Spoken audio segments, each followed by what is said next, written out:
Jawa Timur meninggal dunia. Sementara keluarga pasien menuntut pertanggungjawaban pihak rumah sakit. Inilah rekaman CCTV di ruang ICU sebuah rumah sakit di Bondowoso, Jawa Timur. Pasien dirawat pada 12 Februari 2021 lalu.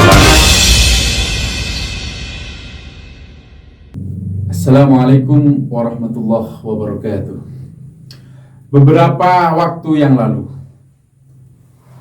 dunia maya dihebohkan dengan berita Justice for Suparmi, yaitu berita di mana seorang ibu yang meninggal dengan sangat tragis di salah satu rumah sakit di Bondowoso. Masyarakat bertanya-tanya, bagaimana ceritanya, kronologinya hingga seorang ibu ini meninggal dunia, dan bagaimana kronologi hingga keluarga melapor ke pihak kepolisian yang hingga saat ini perkaranya belum disidangkan, namun sudah ditetapkan 2 tersangka. Untuk itu, di Advokat Muda Official kali ini kita kedatangan tamu yang sangat spesial, yaitu beliau adalah putra daripada almarhumah Ibu Suparmi. Untuk itu saya undang Mas Sony Primayoga.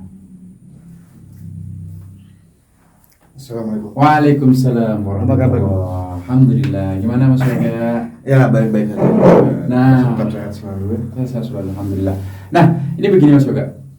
Jadi masyarakat di Bondowoso banyak yang mengirim pesan kepada saya, terutama dari para legal, dari para pemuda-pemuda, banyak sekali masyarakat netizen terutama tuh.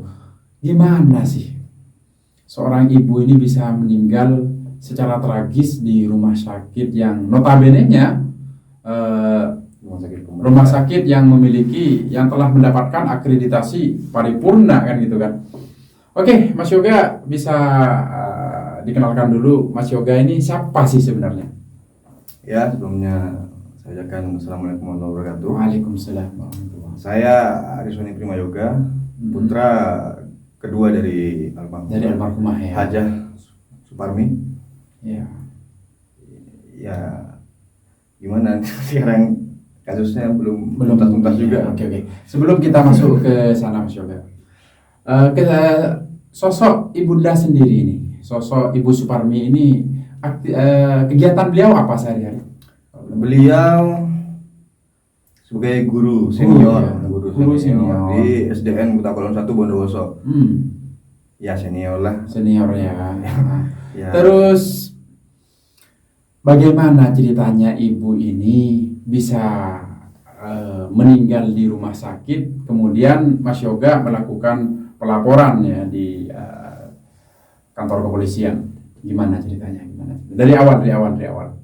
Dari awal sakitnya ya? Sakitnya. Ya, pertama itu di tanggal 12 Februari beliau sudah 2021. Beliau sudah merasakan sakit ya, seperti gejala-gejala COVID ya. Ya, terutama beliau mengeluhkan rasa batuk. Betul ya. Ya.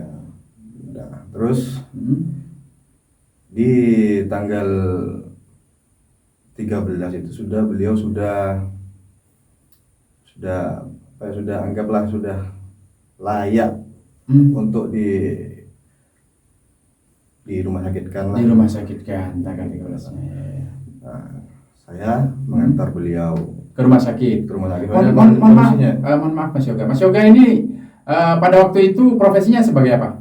Saya perawat bukan perawat. Ya, anggaplah tenaga kesehatan. Di rumah sakit di IGD. Di IGD ya? Bondowoso. Kusnadi ya waktu itu. Terus. Nah, semenjak ibu merasakan sakit terus ngedrop, saya itu tanggal 13 tadi yang sudah ada gejala-gejala itu ya? Iya, tanggal 13 terus tanggal 13 jam dini hari lah, jam setengah 12-an. Iya. Beliau sudah tidak bisa menahan rasa sakitnya, lemas. Juga saya dikabari oleh saudara saya, kakak saya di sana yang mendampingi ibu saya itu di rumah, bahwa beliau sudah butuh pertolongan yang sangat butuh pertolongan. Ini sudah masuk rumah sakit nih? Belum, masih di rumah. Masih di rumah. Nah, Artinya ibu masih strong berjuang gitu ya? iya, tapi kuat gitu ya? dari sore tanggal 13 itu pas malamnya masuk ke rumah sakit itu sudah mengeluhkan. Nah, di jam setengah 12 itu beliau sudah tidak kuat. Tidak kuat, setengah 12 malam ya? Iya, waktu itu juga saya piket malam di IGD itu. Piket malam di IGD, dapat telepon dari kakak saya, kalau ibu ini mau diantar ke rumah sakit, soalnya sudah tidak bisa menahan sakitnya itu. Oke. Sudah ngedrop. Oke. Nah, di sana saya piket malam. Nah, saya langsung jemput ke rumah, langsung saya bawa ke IGD. Nah, dari situ di IGD itu kasih pertolongan pertama, yaitu diberikan oksigen. Pertolongan pertama lah standar IGD ya? Kendalanya dalam pernapasan katanya. Kendalanya. Ya. Keluhannya ibu bilang sendiri, kalau misalnya sesak ya. Oke. Nah, di sana di IGD itu sudah dirawat, sudah mulai membaik setelah mendapatkan oksigen. Nah, dari masuk protokol kesehatan lah dari rumah sakit, SOP-nya itu harus di swab untuk masuk ke sana. Nah, swabnya itu tanggal 13 masuk IGD, swabnya itu jam 8 pagi. Jam 8 pagi. Nah, ternyata divonis COVID positif memang. Positif COVID-19 pada waktu itu. Di swab tanggal 14 Februari. 14 Februari ya yang di swab ya? Hasil PCR-nya keluarnya itu siang jam 2. Di swabnya jam 8 pagi. Hasilnya keluar jam 2 siang. 14. Nah, dari situ disarankan untuk ke ruang isolasi, dipindahkan di ruang isolasi. Soalnya dari foto ronsennya itu terdapat pneumonia. Pneumonia apa itu? Pneumonia itu ada cairan di dalam paru-parunya. Ya seperti kebanyakan gejala-gejala COVID. Oke. And then pada siang itu hasil swabnya keluar, langsung disarankan untuk ke ruang isolasi. Di Rengganis. Itu pun Rengganis itu masih pasien yang pasien positif COVID, tapi yang masih bisa, anggaplah bernafas lah, masih bisa ditolong, hampir bisa ditolong lah. Jadi ditempatkan di sana. Nah, di sana itu saya nih aslinya piket pagi waktu itu, tapi karena ibu masuk rumah sakit, 4 hari saya ini piket malam. Ya. 4 hari piket malam. 4 hari piket malam. Jadinya tuh dengan maksud untuk menemani ibu.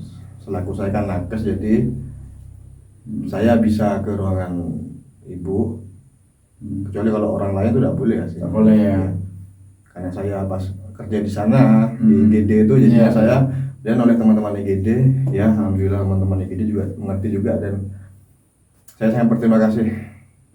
Entah itu diberikan APD, dipinjamin APD untuk menjenguk ibu saya setiap saat ya. Setiap saya mau pasti dipinjamin. Dan then setelah masuk ke ruang ini di Rengganis sana, kelihatannya normal lah, tapi masih tidak terlalu sesak. Tapi saturasinya itu masih kurang dari yang normalnya. Nah, di sana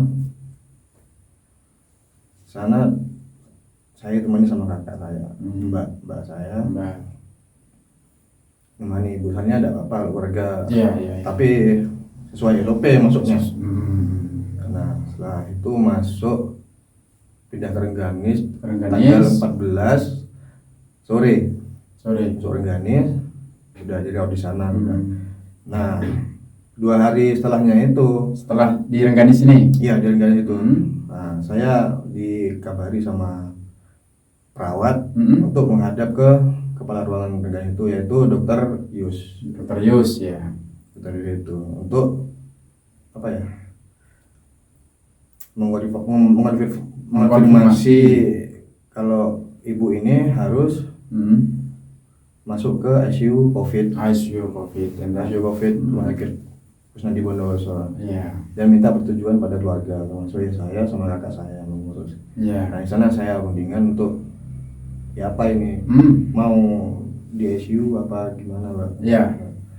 Saya jelaskan, soalnya kan saya tahu kan di ICU itu ya apa peralatannya, juga gimana penanganannya. Artinya extraordinary, artinya ekstra lah ya kalau di ICU itu. Iya ekstra, soalnya kondisi ibu ini sudah.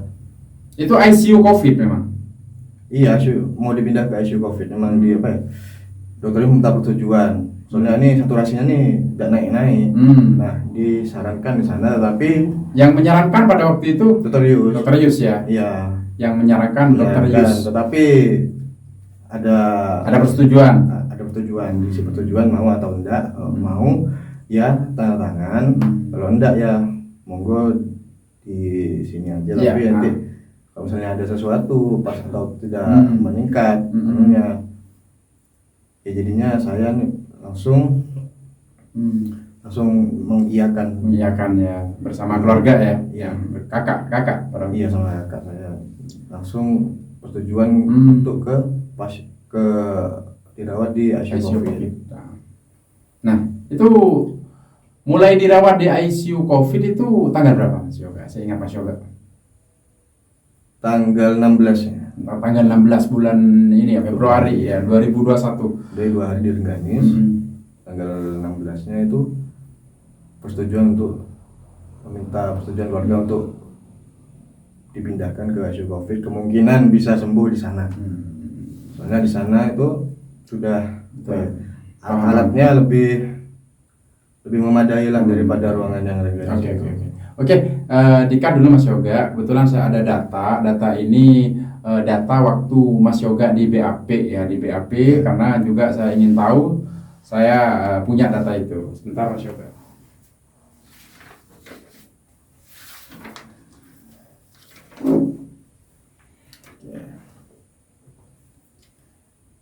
Oke, tanggal 16 Februari 2021, betul sekali. Nah, setelah tanggal 16 2021 itu gimana? Ya di sana ya Bu, di ruang isolasi COVID ya, yang memang disediakan oleh Rumah Sakit Bondowoso, oleh Kusnadi Bondowoso. Di sana ya memang alatnya lebih lengkap untuk penanganan pernapasan untuk yang pasien COVID. Nah di sana Ibu itu dipasangi masker NIV. Masker NIV ya. Tapi itu kelasnya lain sama yang ventilator. Kalau ventilator itu selangnya langsung masuk ke paru-paru. Itu untuk kondisi pasien yang sangat kritis dalam pernapasannya. Ya. Nah, sedangkan beliau ini hanya pakai masker NIV. NIV itu pun sudah mendukung lah ya. Tidak ya paling parah lah, naudzubillah, ventilator itu yang paling apa ya, artinya kemungkinan buruknya macam ventilator lah. Iya, oke. Nah, sedangkan ibu ini masih bisa bertahan dengan masker yang NIV. NIV masih bisa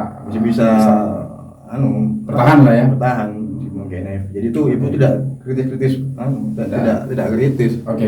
Terus Mas juga.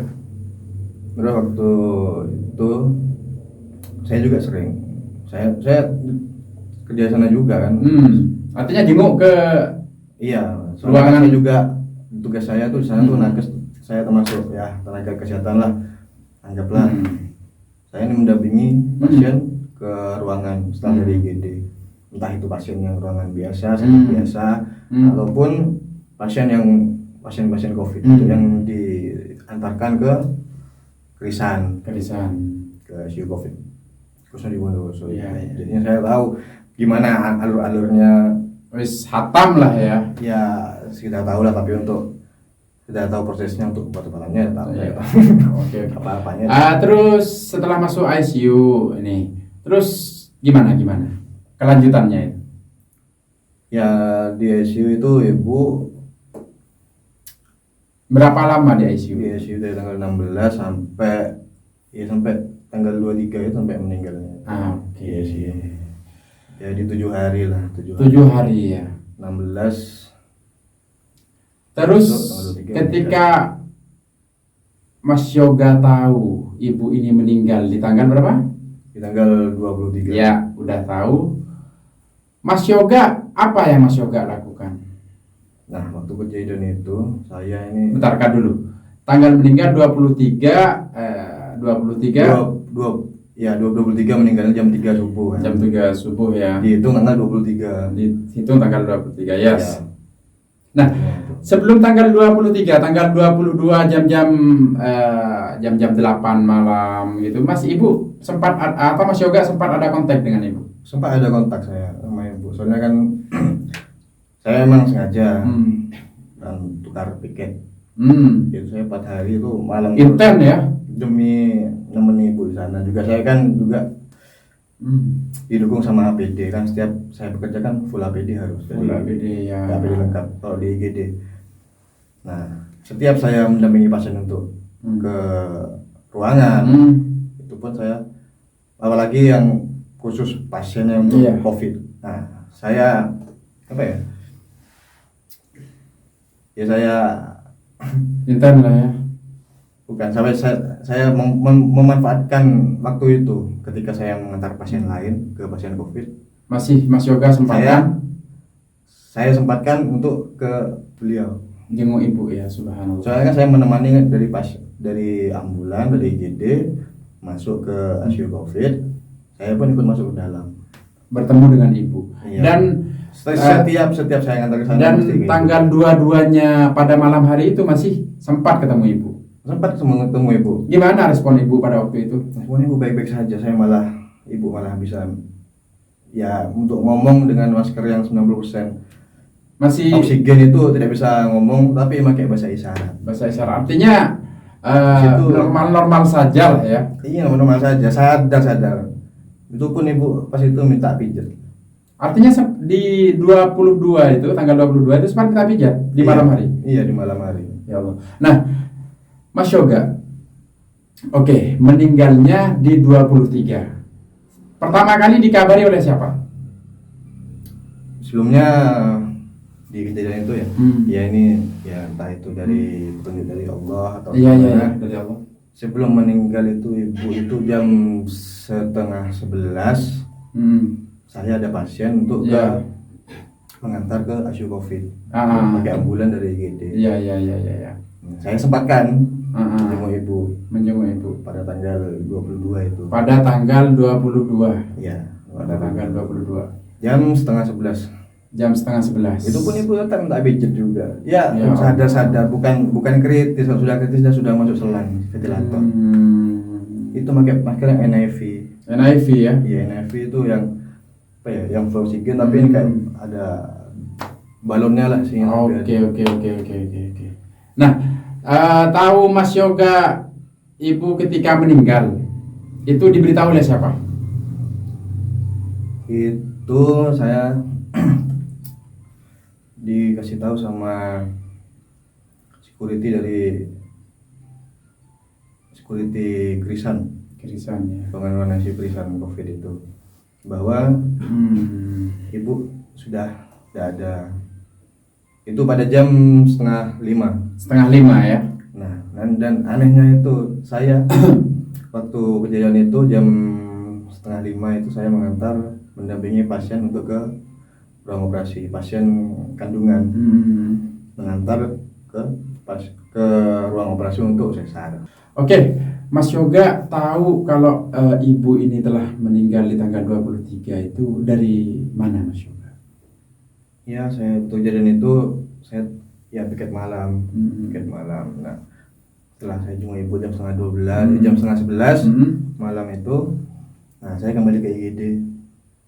Untuk ya memberikan tugas lah karena ada yang kerjanya saya di IGD waktu itu. Nah, saya tidak tidur. Terus ada telepon dari Ponek itu tempatnya orang melahirkan. Tapi di IGD. Saya disuruh mengantar pasien kandungan untuk ke ruang operasi.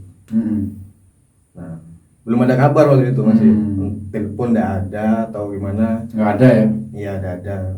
Nah, saya berangkat ke ruang operasi. Nah, waktu mau buka ruang operasinya itu, pintu ruang operasinya itu, satpam datang dari satpam Krisan datang bahwa dikabari kalau ibu sudah ada. Jam berapa itu? Jam 4:30 dikabari. 4:30 pagi. Ya. Itu pun saya masih dalam melakukan pekerjaan.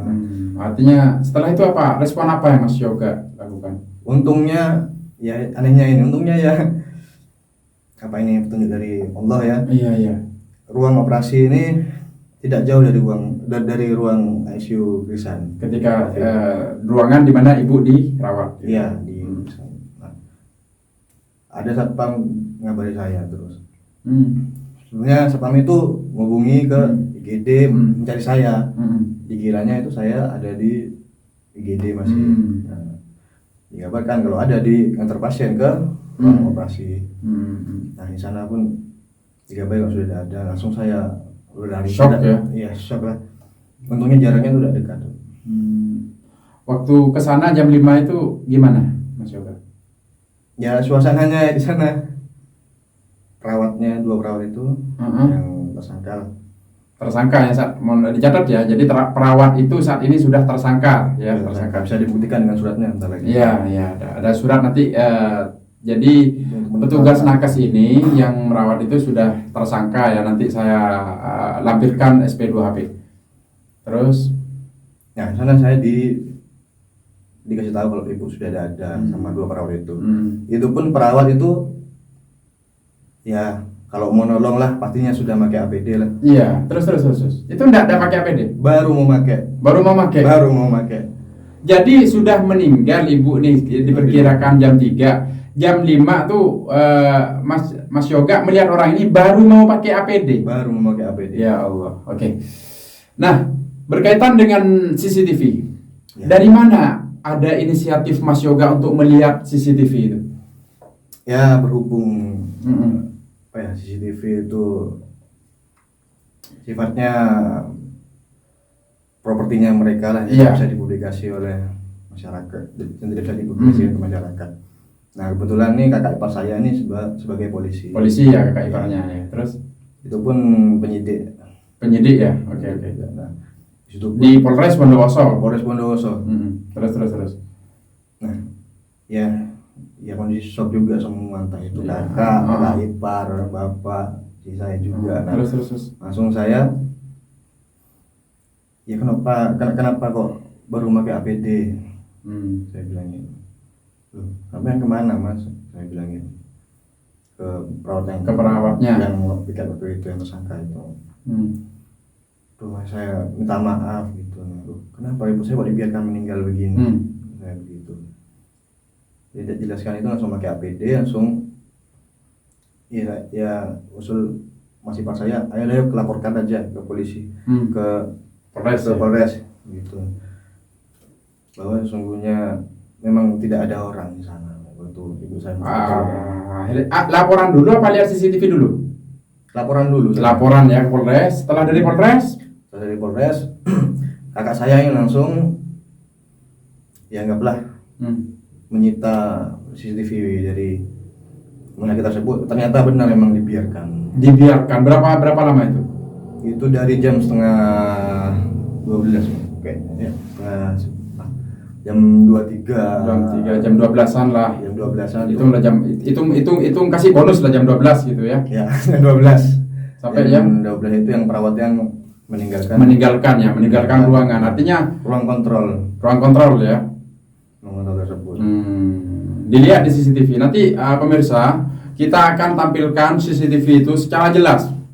Detik-detik perawat meninggalkan ruangan dan juga di mana pasien ini dirawat di ICU itu dengan sangat jelas, bahkan detik-detik meninggalnya beliau bisa dinilai oleh para pemirsa. Dan kita minta penilaian kepada semua netizen yang ada. Bagaimana pendapat Anda? Kemudian laporan nih, setelah laporan ya Mas Yoga ya.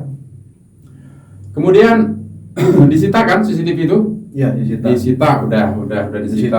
Maksudnya disita tuh dalam bentuk rekaman HP. Iya. Rekaman HP juga sama kakak ipar saya.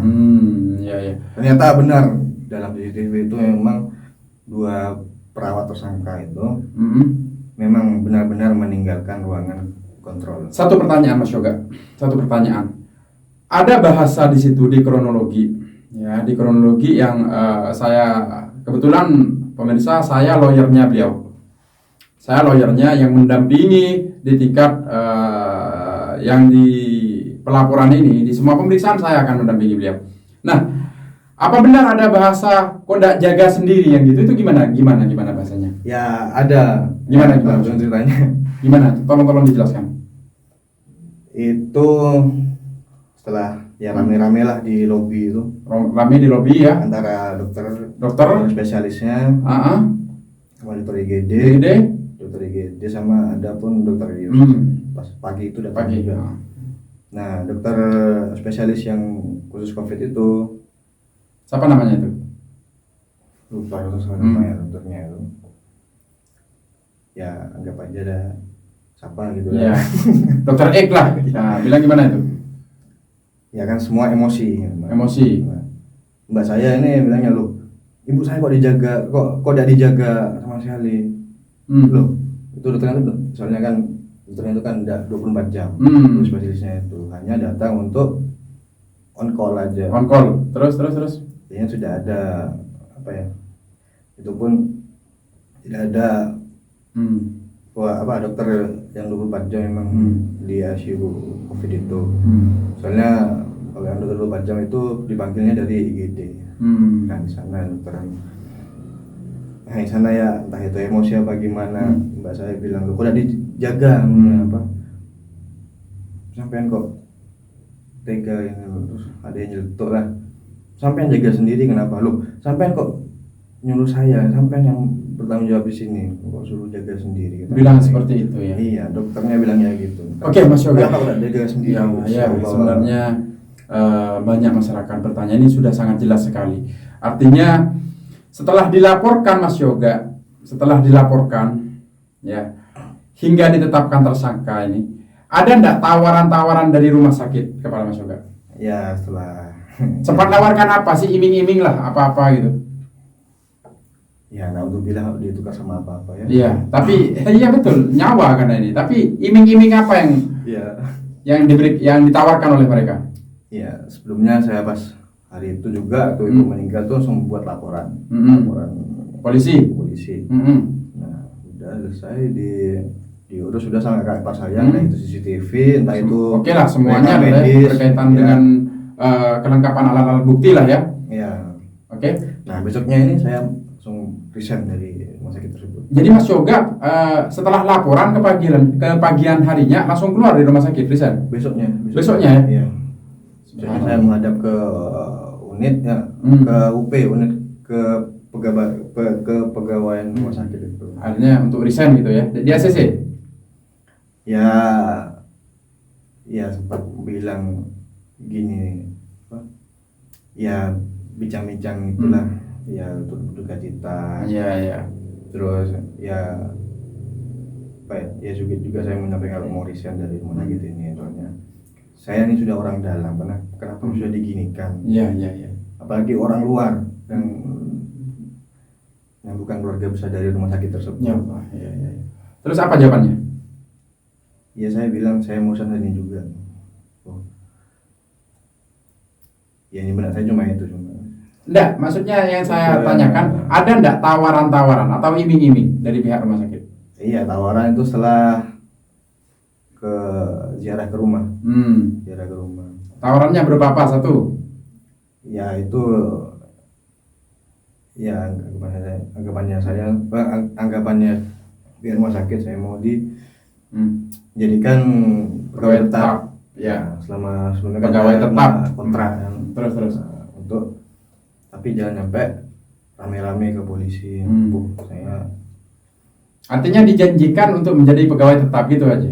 Iya. Itu janjinya ya. Iya. Tapi saya dengar-dengar ada yang mau janji-janji sebagai ASN juga.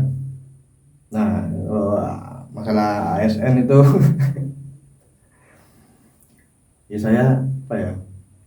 Janji-janji lah. Itu kalau di rumah sakit itu itu permintaannya saya yang ASN. Permintaannya saya. Tapi dengan maksud apa sih? Apa ya?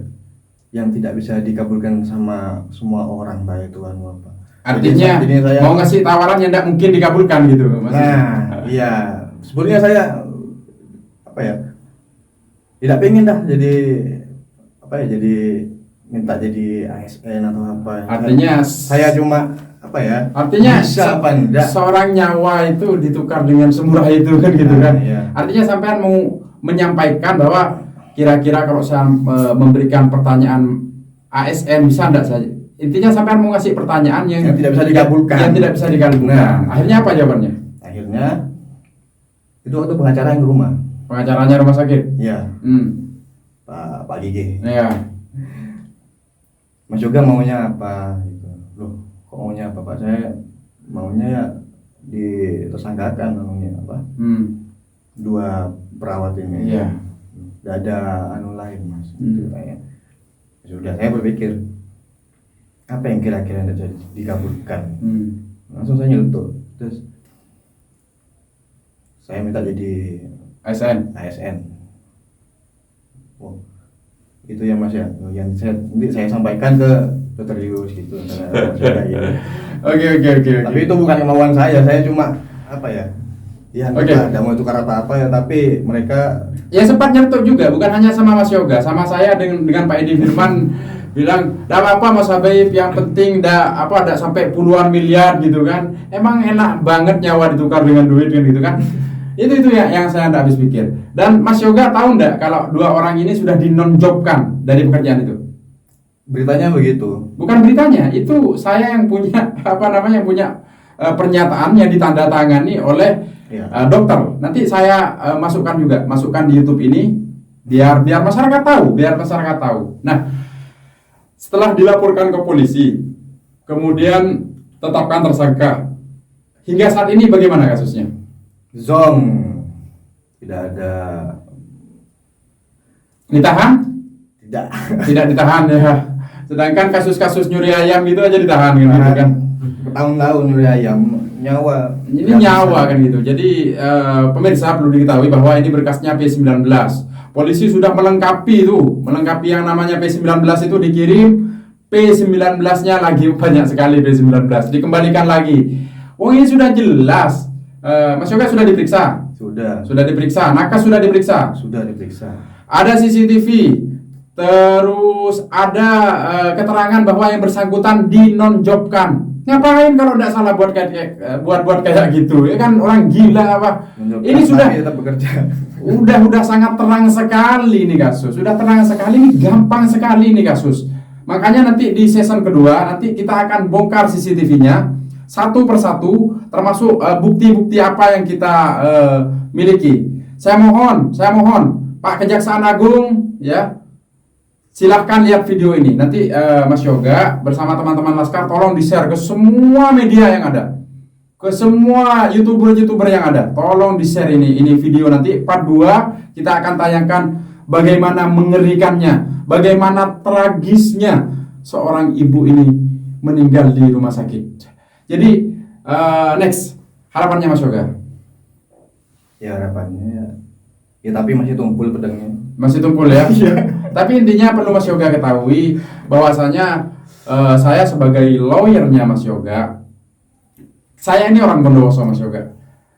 Kasus sampean di Bondowoso. Setiap hari saya ke Bondowoso, pasti akan saya tangani, bahkan kalau perlu sampai kapanpun akan saya tangani, sampai kiamat kurang 2 detik kalau perlu. Gitu loh. Soalnya kita berani karena benar. Kita berani karena benar. Syuf, lihat kasus orang nempeleng orang, tahan, ya kan?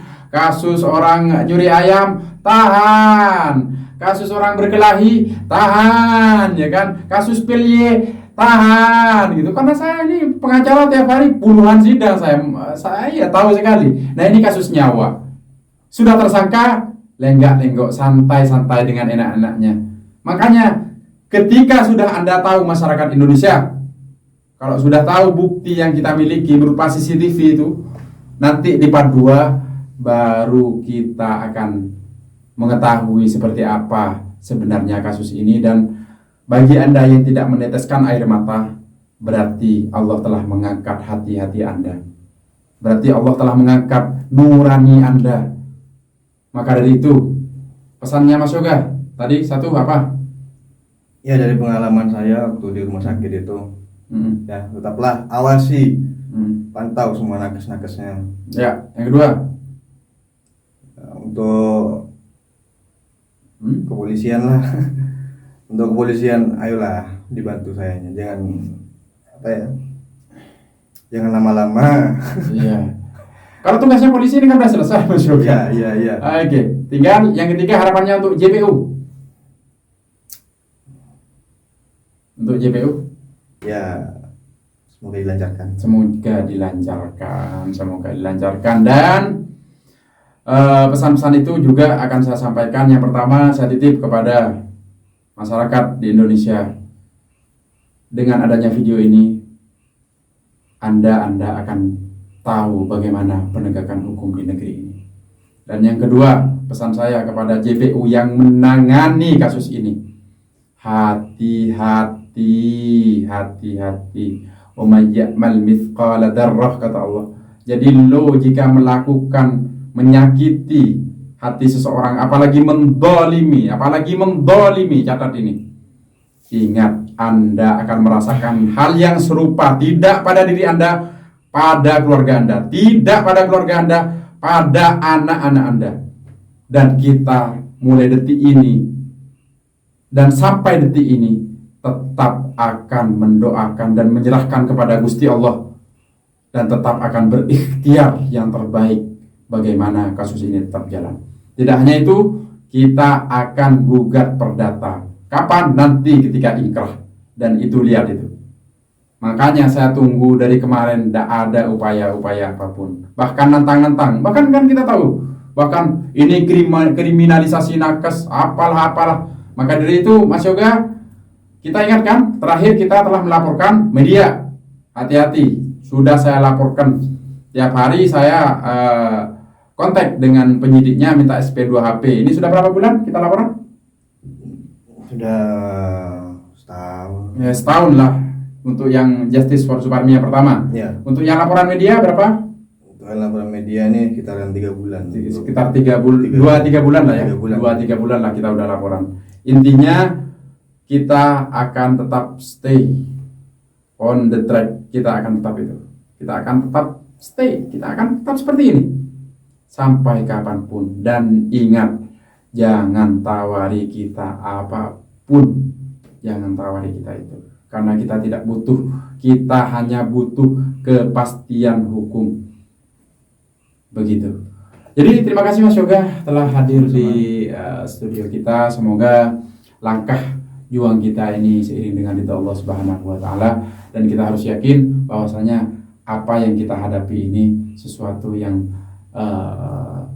sangat sulit mungkin bagi setiap orang, tapi sulit. Bagi Allah ini merupakan perkara yang sangat kecil sekali bagi Allah. Untuk itu kita tetap ikhtiar semaksimal mungkin, dan sisanya kita serahkan kepada Allah yang maha adil dan yang memiliki pengadilan nanti di akhirat.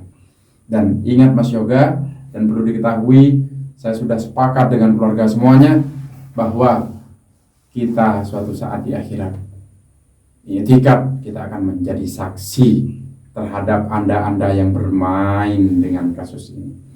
Demikian Mas Yoga, terima kasih. Semoga tetap diberikan kesabaran oleh Gusti Allah dan tetap semangat. Amin. Demikian part 1 Justice for Suparmi ini. Perbincangan saya dengan keluarga, dengan Mas Yoga sebagai pelapor. Dan untuk lebih jelasnya seperti apa meninggalnya Ibunda Suparmi ini, di part 2 kita akan tayangkan video detik demi detik bagaimana itu perawat meninggalkan ruangan kontrol ya, dan juga bagaimana detik-detik seorang guru, seorang ibu meninggal dengan sangat tragis. Saya Nurul dengan bersama putra dari Mas Yuda. Assalamualaikum warahmatullahi wabarakatuh.